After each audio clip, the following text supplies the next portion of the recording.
Hello students, मी professor Arya Hatigine from computer science and engineering department. आपण DSUचा सेकंड युनिट स्टार्ट केला होता आणि त्यातला इंट्रोडक्टरी पार्ट बघितला होता की what is mean by searching, what are the types of searching. त्याच्यामध्ये बघितलं तर सर्चिंग म्हणजे काय आणि त्याचे दोन टाइप्स आहेत, linear search and binary search. बरोबर आहे. मग लिनियर सर्च म्हणजे काय, बायनरी सर्च म्हणजे काय, याची थोडीशी इंट्रोडक्टरी पार्ट आपण त्यामध्ये बघितलं होतं. पण पेपरमध्ये तुम्हाला सांगितलं जातं, right a note on or describe linear search or describe binary search. At that time you have to write what is meant by linear search, what is the algorithm for linear search, and then you have to write one example depends on that linear search. Means you have to write a program as well as you have to define stepwise procedure for executing the linear search. Okay, linear search execute करण्यासाठी जे steps असतात ते step one by one तुम्हाला काय करावे लागतील, describe करावे लागतील. मग ह्या ज्या गोष्टी आहेत ह्या गोष्टी आपण ह्या व्हिडिओमध्ये बघणार आहोत. लिनियर सर्च म्हणजे काय, ठीक आहे. Let start. The points to be discussed is linear search. Okay, linear search कडे जायच्या आधी आपण थोडंसं सर्चिंग काय आहे, कारण लास्ट व्हिडिओमध्ये आपण बघितलं होतं, तर त्याचा थोडासा बॅकग्राऊंड आपल्याला तयार व्हावा एवढ्यासाठी सर्चिंग ही जी कन्सेप्ट आहे ही काय आहे हे बघणार आहोत. Search is a process of finding a value in a list of values. एका लिस्ट मध्ये आपण व्हॅल्यूज फाइंड आउट करण्यासाठी सर्चिंग ही टेक्निक जी आहे ती आपण यूज करतो. In other words, searching is the process of locating given value position in a list of values. List of values मध्ये आपण given position ला जो डेटा असेल तो सर्च करण्यासाठी आपण यूज करतो. It decides whether a search key is present in a data or not. Present आहे की नाही आहे हे आपल्याला इथं डिसाइड करू शकतो. त्यानंतर it is the algorithmic process. He step wise process आहे ज्याच्या थ्रू आपण पर्टिक्युलर आयटम जो आहे, पर्टिक्युलर एलिमेंट जो आहे तो आपण इझिली तिथं सर्च करू शकतोय. आणि हे सर्च करताना आपण ही जी सर्चिंग टेक्निक्स आहेत ही searching technique either internal data स्ट्रक्चरवर किंवा एक्सटर्नल डेटा स्ट्रक्चरवर सुद्धा आपण अप्लाय करू शकतोय. ठीक आहे, let start. Linear search. What is linear search? Linear search, it is nothing but a simplest method for the searching. ही अगदी simplest method आहे searching साठी. It may be performed on sorted or unsorted list. Sorted किंवा unsorted कुठल्याही प्रकारचा data असेल आपल्याकडे तर त्या कुठल्याही प्रकारच्या डेटावर आपण linear search परफॉर्म करू शकतो. Not dependent की सॉर्टेड ऑर्डर मध्ये पाहिजे, कारण आपण बघितलंय लिनियर सर्च ठीक आहे. बायनरी सर्च मध्ये प्रॉब्लेम काय होत होता की तुमचा जो डेटा पाहिजे तो सॉर्टेड ऑर्डर मध्ये पाहिजे, जेणेकरून आपल्याला त्याचे टेक्निक्स अप्लाय करता येतील आणि ते एक्झिक्यूट करता येतील. पण लिनियर सर्च मध्ये असं काही नाही आहे. You can use either sorted order list or unsorted order list. ठीक आहे. In case of sorted order list, searching starts from zeroth element and continues until the element is found from the list or the element. त्या list मध्ये तो element found होईपर्यंत किंवा end of the file येईपर्यंत आपण ती execute करतो. त्याच्यानंतर जर अनसॉर्टेड ऑर्डर मध्ये असेल तर झिरोथ एलिमेंट पासून स्टार्ट होते आणि टिल दी एंड पर्यंत आपल्याला काय करायला लागणार आहे, सर्च करायला लागणार आहे. मग हा म्हणजे काय झाला, linear search. Then we are going to discuss about linear search in little bit detail. Okay, then linear search algorithm. Linear search algorithm काय आहे? It is a simple algorithm that searches for a specific item inside a list. एका list मध्ये specific item search करायचा असेल तर हा algorithm use करतात. It operates looping on each element, that is big O of n. Big O it is notation, asymptotic notation आहे. Unless and until the match occurs. जोपर्यंत match occur होत नाही तोपर्यंत त्याची प्रोसेस सुरू होणार आहे. आणि यालाच याची जी डिपेंडन्सी आहे, अल्गोरिदमची कॉम्प्लेक्सिटी जी आहे ती कॉम्प्लेक्सिटी डिपेंड्स कशावर आहे, किती नंबर ऑफ कंपॅरिझन्स होतात, किती नंबर्स ऑफ कंपॅरिझन्स तिथं तयार होतात त्याच्यावर डिपेंडेड आहे की आपले सर्चिंग अल्गोरिदम्स काय होतात. ठीक आहे. Then we are going to see what is algorithm. Algorithm इथं तुम्हाला दोन पॅरामीटर्स पास करायचे आहेत. एक फंक्शन असेल लिनियर सर्च म्हणून किंवा सिक्वेन्शियल सर्च म्हणून, त्याच्यामध्ये तुम्हाला लिस्ट आयटम्स जे आहेत ते द्यायला पाहिजे आणि जो सर्च करायचा आहे तो आयटम तुम्हाला पास करायचा आहे. ठीक आहे. मग तुम्ही पहिल्यांदा काय करणार, लिस्ट आहे का, तो एम्प्टी आहे का हे चेक करायचं आहे. List not equal to empty. Null, जर तुम्ही नल लिहू शकता किंवा असंच ठेवला तरी चालेल. मग हे आहे का चेक करायचं. नल असेल तर तुम्ही सर्चिंग करायचा प्रश्नच येत नाही. जर नल नसेल तर you have to search. Okay. Return the index of the item if found. जर तुम्हाला आयटम सापडला त्याचा इंडेक्स काय करा, पास करा. Otherwise it will B okay. Otherwise 1. जो इंडेक्स आहे तो इंडेक्स काय करायचा, इंडेक्स या व्हेरिएबल मध्ये स्टोअर करा. ठीक आहे. Next, while index is not equal to item index. Item जो आहे तो इंडेक्स बरोबर आहे का असेल तर काय, सॉरी नसेल तर काय करणार, इंडेक्स 1 न इन्क्रीमेंट करणार आणि तो इंडेक्स मध्ये आपल्याला काय करायचं आहे, नेक्स्ट एलिमेंट घ्यायचा ना. नेक्स्ट एलिमेंट घेण्यासाठी आपल्याला काय करायला लागणार आहे, इंडेक्स प्लस 1 घ्यावं लागणार आहे. जर इंडेक्स प्लस 1 घेतला तर काय होईल, नेक्स्ट एलिमेंट घेऊन आपण कंपॅरिझन करू शकतो. जर तो इक्वल नसेल तर, जो आपण सर्च करतोय तो आणि आयटम, तो इंडेक्स आणि आयटम हा जर इक्वल नसेल तर काय करायचं आहे, आपल्याला इंडेक्स 1 ने इन्क्रीमेंट करायचा आहे. If index is equal to item, जर असेल तर डायरेक्टली काय डिफाइन करणार, इंडेक्स डिफाइन करणार. Otherwise it will going to end that search. हा प्रत्येक वेळेला चेक होत जाईल आणि तिथून पुढे तो एक्झिक्यूट एंडला जाईल. Clear. This is the algorithm. या अल्गोरिदम मध्ये काय केलेलं आहे, फर्स्ट एक फंक्शन तयार करायचं आहे, लिनियर सर्च किंवा सिक्वेन्शियल सर्च म्हणून. त्याच्यामध्ये आपल्याला काय द्यायचे आहेत, 2 आयटम्स पास करायचे आहेत. एक जी लिस्ट असेल किंवा डेटा असेल तो, आणि सेकंड जो आयटम सर्च करायचा आहे तो. बरोबर आहे. त्याच्यानंतर आपण काय केलं, तो जो लिस्ट दिलेला आहे तो लिस्ट आपला एम्प्टी आहे का हे चेक करायचं आहे. जर एम्प्टी असेल तर सर्च करायचा प्रश्न नाही आहे. जर एम्प्टी नसेल तर वी कॅन प्रोसीड.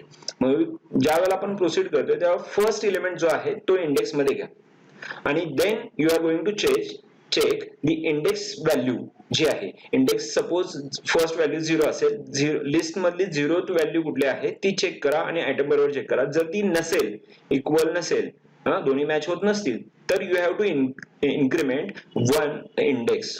इंडेक्स काय करायचं आहे, 1 ने इन्क्रीमेंट करायचे आहे. मग ती 1 ने इन्क्रीमेंट केलेली परत तुम्हाला काय करायचं आहे, इंडेक्स मध्ये स्टोअर करायचं आहे. म्हणजेच काय झालं, 0th एलिमेंट चेक केला, 0th एलिमेंट जर इक्वल असेल तर डायरेक्टली काय देईल, रिटर्न इंडेक्स. जर इक्वल नसेल तर काय करेल तो, it is going to check that equal or not. Equal नसेल तर तो इंडेक्स 1 ने इन्क्रीमेंट करणार. म्हणजे इथं आपण जी 0th एलिमेंट घेतली होती ती 1 ने इन्क्रीमेंट झाल्यामुळे इथं काय झालं, लिस्ट ऑफ 1 आलं. म्हणजे सेकंड एलिमेंट आला त्या ऍरे मधला. पहिला एलिमेंट त्या ऍरे मधला कुठला असेल, 0 असेल, आणि सेकंड कुठला असेल, 1 असेल. क्लिअर. 0 अँड 1. मग हा जो 1 आहे तो आपण तिथं यूज करू शकतो. म्हणजेच इंडेक्स प्लस 1 तो कुठे जाईल, सेकंड एलिमेंटला. तसंच चेक करेल तो आहे का नाहीये, परत इंडेक्स इन्क्रीमेंट होईल, मग तो 2 ला जाईल. मग 2 सेकंड नंबरची व्हॅल्यू असेल ती चेक केली जाईल. याप्रमाणे हे एक्झिक्यूट होत राहील. ज्या वेळेला ते इंडेक्स जो एलिमेंट आहे तो एलिमेंट आणि आयटम हे दोन्ही इक्वल येतील त्यावेळेला तो डायरेक्टली रिटर्न केला जाईल. Otherwise it will be going to end. Clear. This is simple algorithm of linear search. आपण एक एक्झाम्पल घेऊन बघूया. ठीक आहे. What is example of this one. Just a minute. Okay. This is the example. Okay. This will be example. Main function आहे. या main function मध्ये आपण काय केलेलं आहे, एक ऍरे घेतलेला आहे and array of 50 elements. Search जो आहे, सर्च एलिमेंट एक घेतलेला आहे, काउंटर व्हेरिएबल एक घेतलेला आहे आणि एक नंबरचा व्हेरिएबल घेतलेला आहे, व्हेरिएबल स्टोअर करण्यासाठी. Enter the number of elements in array. एका ऍरे मध्ये किती नंबर ऑफ एलिमेंट्स आहेत हे फाइंड आउट करण्यासाठी पहिला प्रिंटफ स्टेटमेंट दिलेला आहे. हाय मेसेज डिस्प्ले झाल्यानंतर युजर काय करेल, किती नंबर ऑफ एलिमेंट्स आपल्याला इन्सर्ट करायचे आहेत ते देईल. मग नंबर घेतला, त्याच्यानंतर एंटर द इंटिजर्स. म्हणजे एवढे नंबर्स तुम्ही इथं एंटर केलेला आहे. सपोज मी काय केलं, इथं 10 एंटर केला आणि नंबर इज इक्वल टू 10. म्हणजे you have to enter the 10 elements in your array. 50 जो ऍरे आहे त्याच्यात 10 एलिमेंट्स आपल्याला इन्सर्ट करायचे आहेत. मग इथं मी काय केलं, हा घेतला आणि तिथं मी नंबर्स एंटर केले, 10 नंबर्स एंटर केले. त्यानंतर मी काय केलं, हा एक्झिक्यूट होणार. काउंट इज इक्वल टू 0 पासून स्टार्ट होईल कारण array starts from 0 and ends with number -1. That's why it is less than number. ठीक आहे. And count plus.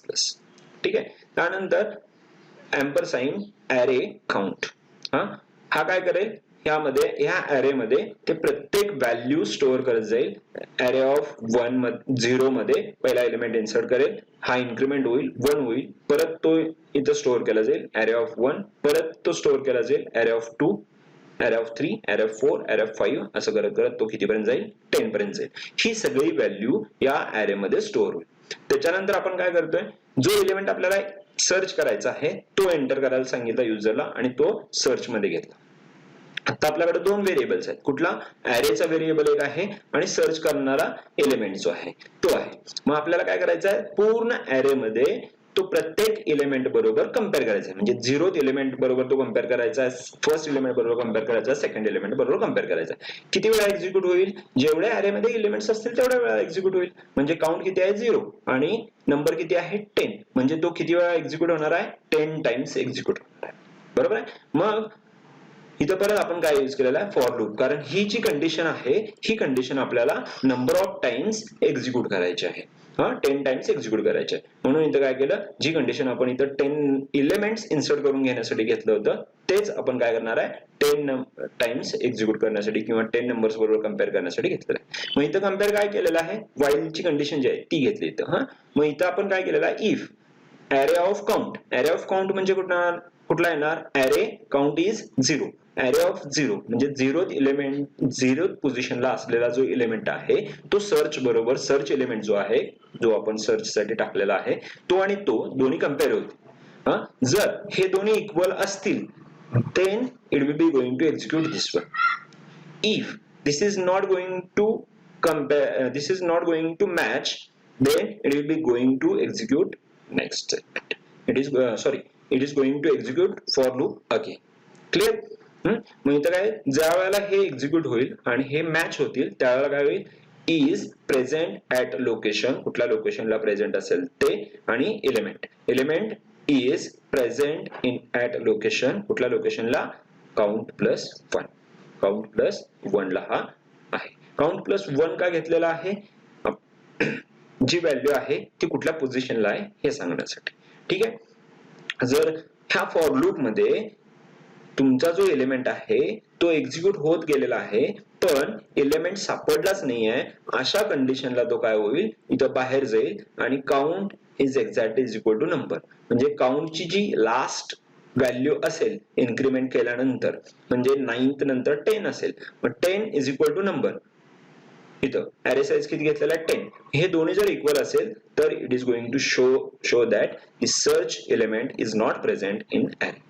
Clear? This is the simple program which will be going to execute the linear search sequentially. Linear search काय होईल, sequentially तो execute व्हायला सुरू होईल.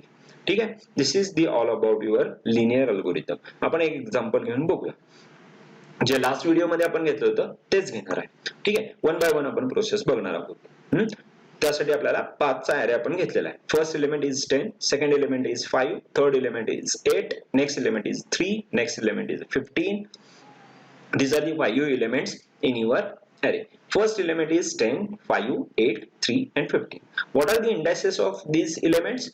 First indices will be 0, second will be 1, next 2, 3 and 4. Number of elements is 5, but higher index is n minus 1, that is 5 minus 1, it is 4. Clear? This is the array. We are going to search the elements which are going to search. Okay, कुठले search करायचे आहेत ते. ठीक आहे. आपण search कुठला करतोय, की एलिमेंट 20, की एलिमेंट कुठला येतोय 20.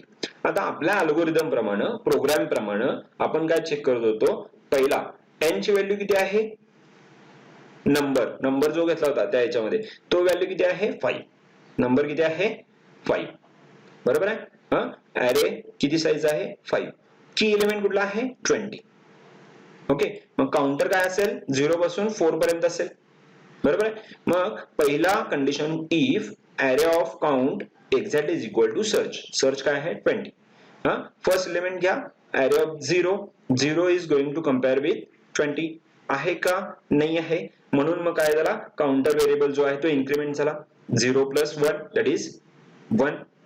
परत 1 हा एलिमेंट फर्स्ट एलिमेंट जो आहे 5 तो 20 बरोबर कम्पेअर केला आहे का नाही आहे, मग परत ऍरे इंडायसेस इन्क्रीमेंट झाला 2, then it is going to check 8 with the search element, that is 20. 8 is equal to 20, it is not, then it is going to increment the indices with the 1. हा indices काय करेल, 1 नी परत increment करेल, that is 3. 2 हा plus 1 केला 3 ला गेला.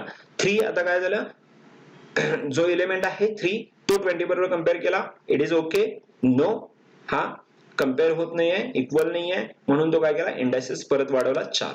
4 चेक केला 15, 15 आणि 20 बरोबर आहेत का, नाही आहेत, म्हणून काय केला, परत हा इन्क्रीमेंट केला, पण त्याची साईज ऍरेची जी साईज आहे त्याच्यापेक्षा जास्त झाली, मग इथं एंड ऑफ ऍरे आला, मग त्याच्यामुळे इथं पुढे कंपॅरिझन होत नाही. किती कंपॅरिझन झाले, 1 2 3 4 5, 5 कंपॅरिझन झाले आणि त्याच्यानंतर आपल्याला कळालं की हा एलिमेंट इथं नाही आहे. क्लिअर, 5 कंपॅरिझन झाले. देन फर्स्ट एलिमेंट कंपेअर केला, सेकंड एलिमेंट कंपेअर केला, थर्ड एलिमेंट कंपेअर केला, नाही झालं, फोर्थ एलिमेंट कंपेअर केला, परत it is false, and last element नाही झालं. आता आपण काय करूया, element going to search is 3. ठीक आहे, आता 3 एलिमेंट इथं आहे आपल्याला दिसतंय, पण प्रोसेस प्रमाणे जर गेलं तर कंपॅरिझन किती होणार आहेत, first 3 is compared with 10, 3 is compared with 5, 3 is compared with 8, and then it is going to compare with 3. 3 is equal to 3. That is how much comparisons will be there, 1 2 3 and 4. After fourth comparison you can get the exact value which will be going to search. Search जो करायचा आहे तो fourth comparisons नंतर आपल्याला तो element मिळाला. Clear, this is the linear search, याप्रमाणे तो एक्झिक्यूट होईल. आता हेच जर समजा आपल्याकडं 1000 2000 5000 10000 डेटा असेल, 10000 एलिमेंट्स असतील, तर how you are going to efficiently search that value in your data. तुमच्या डेटामध्ये तो एलिमेंट जो सर्च करायचा आहे तो एक्झॅक्टली आपल्याला पाहिजे त्या वेळेला कमीत कमी वेळेमध्ये कसा सर्च होणार, नाहीच होऊ शकत, कारण you have to compare each and every element before that element which will be going to search. जो सर्च करायचा आहे त्याच्या आधीचे जेवढे एलिमेंट्स आहेत हे एवढे सर्च करायला लागणार आहे. बरोबर आहे, मग आपल्याकडे एक 10000 एलिमेंट्स असतील, व्हॅल्यूज असतील, तर 10000 व्हॅल्यूज मध्ये आपली व्हॅल्यू ही 9999 नंबरला असेल, तर you have to compare, you have to make the comparisons near about or exactly 9998 comparisons, and after that comparison you can get the exact value. बरोबर आहे, मग त्याच्यानंतर तुम्ही ज्या वेळेला 9999 वाला कंपॅरिझन कराल त्यावेळेला तुम्हाला व्हॅल्यू मिळेल. मग किती वेळ आपल्याला लिनियर सर्च मध्ये लागतोय, याच्यासाठीच आपण नेक्स्ट व्हिडिओमध्ये जो बघणार आहे बायनरी सर्च, तो ह्याच्यापेक्षा फास्टर आहे आणि इझिली आपण करू शकतोय. That will be going to seen in a next lecture. Okay, thank you so much. After that you are having any sort of difficulties, any sort of questions, you can ask me on your Google Classroom. Okay, thank you so much.